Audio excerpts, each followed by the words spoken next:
on 2-2 offense. Cornelius running the clock. Netherlands lead by 1. Shot clock on 5. Cornelius into the corner. If that goes in, it's the game. It misses. The rebound for Mandic. Serbia with 1 shot to win the game. Stankovic for 2 points. Stankovic has won the game for Serbia.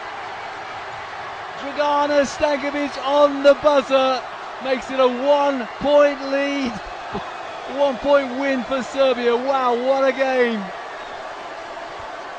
You can tell the joy, the exultation from Serbia. They've won the bronze medal, and the smile at last on Zoran Kovacic's face.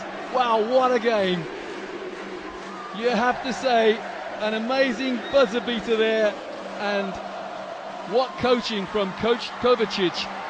He resisted the temptation to put Stankovic back in the game. She was on 4 fouls late on, and eventually he decided now is the time, and wow, what a decision.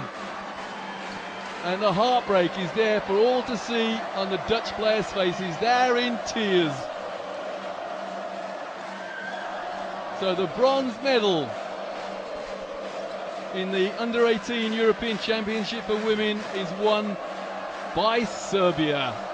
On the buzzer, it was none other than Dragana Stankovic. Her personal